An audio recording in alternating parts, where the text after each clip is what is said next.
What is probate? Probate is a court-supervised process of identifying a deceased person's assets, paying off their debts, and making sure their rightful heirs get the assets and what would rightfully belong to them.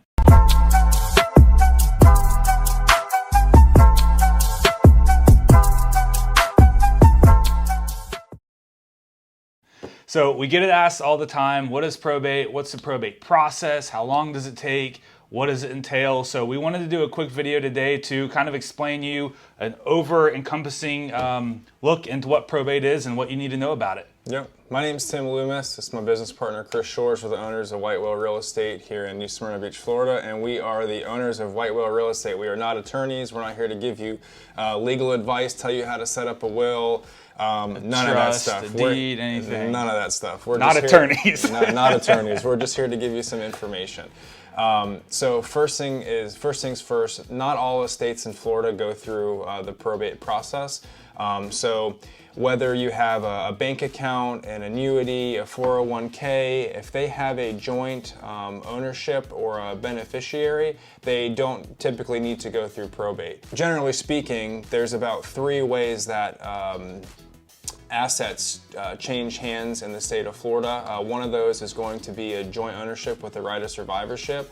So that's a mouthful. Say that a couple times. JOWRS for short. So essentially what that means is it's a legal construct or a structure where multiple people can own an asset, and what happens is, depending on how the title's written on that, when one person passes away, unfortunately, it will automatically, ownership will be survived by the other party. So that would essentially transfer ownership without having to go through a court supervised or probate process. Or a probate process. So you're not going to have, it's just going to be a smooth transition from that one person to the other person, and then they would be 100% owner of that. Now that's just if you've got 2 people. Now if you've got, say, 4 people and one person passes away, now it's a third, 33% ownership of the property and so forth until you've got the last man standing, I guess. So the other way, try to make light of the little situation here. The second way to transfer assets or ownership in the state of Florida is through beneficiary designations and agreements.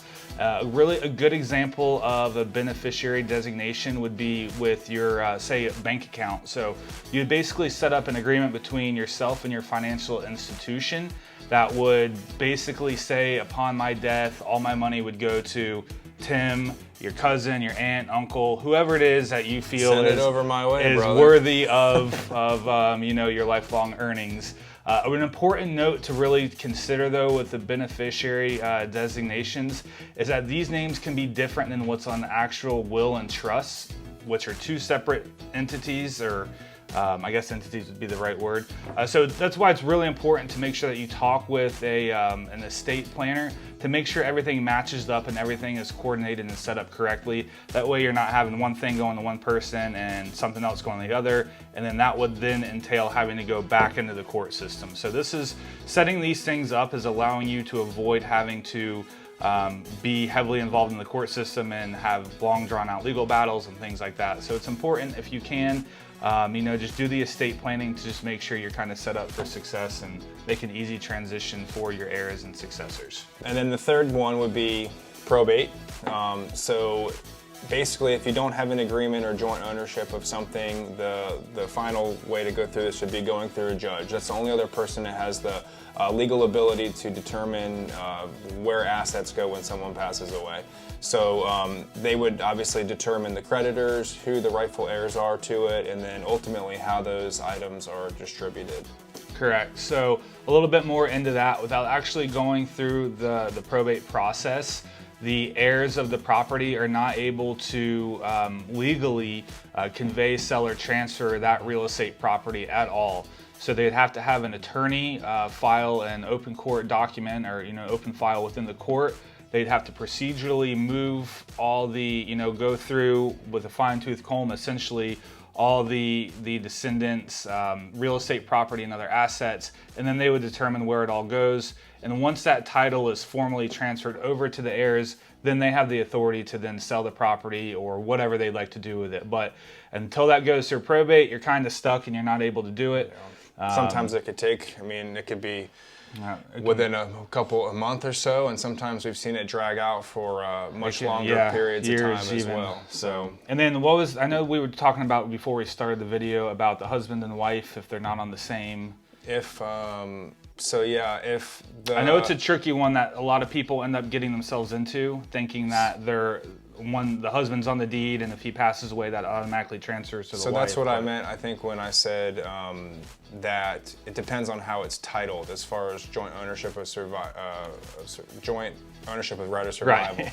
And that's because if only a husband or a wife is actually on the title and the other spouse survives them, and that spouse is not on the title, then most of the time, almost all of the time, it still has to go through probate because their name isn't physically on the title for either whether it's the property or if it's an account or any of the things that we had mentioned. So yeah, just basically don't make that assumption. If you and your husband or wife, spouse, whatever you are married and only one of you's on the deed, don't think that just because you're married, you're gonna get automatically that house be transferred to your name. You still will have to go through that probate process.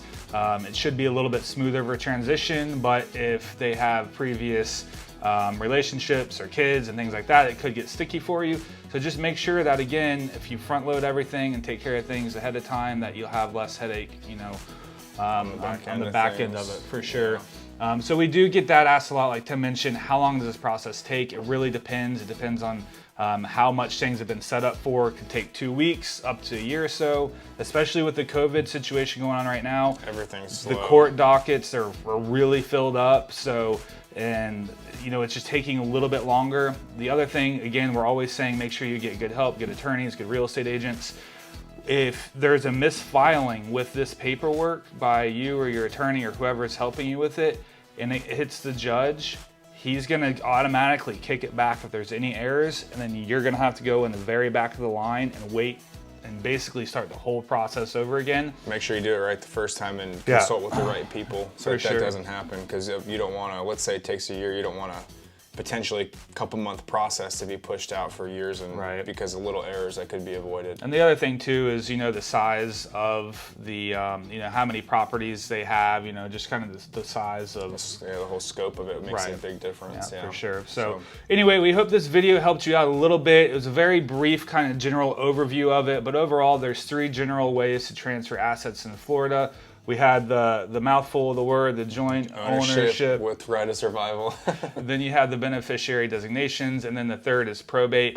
Whatever Tim and I can do to help you out, we're happy to put you in touch with attorneys or whatever you need. We're here for you. We hope you found this video a little helpful. Don't forget to like, subscribe, and follow. I think next week is going to be our local spotlight video. Yeah. And we're always here for you guys. I think we've picked up a subscriber. I think we're at like 97 now. I don't know, but either way, we're getting there. So please do remember, like, subscribe, and follow, and we'll see you guys next week.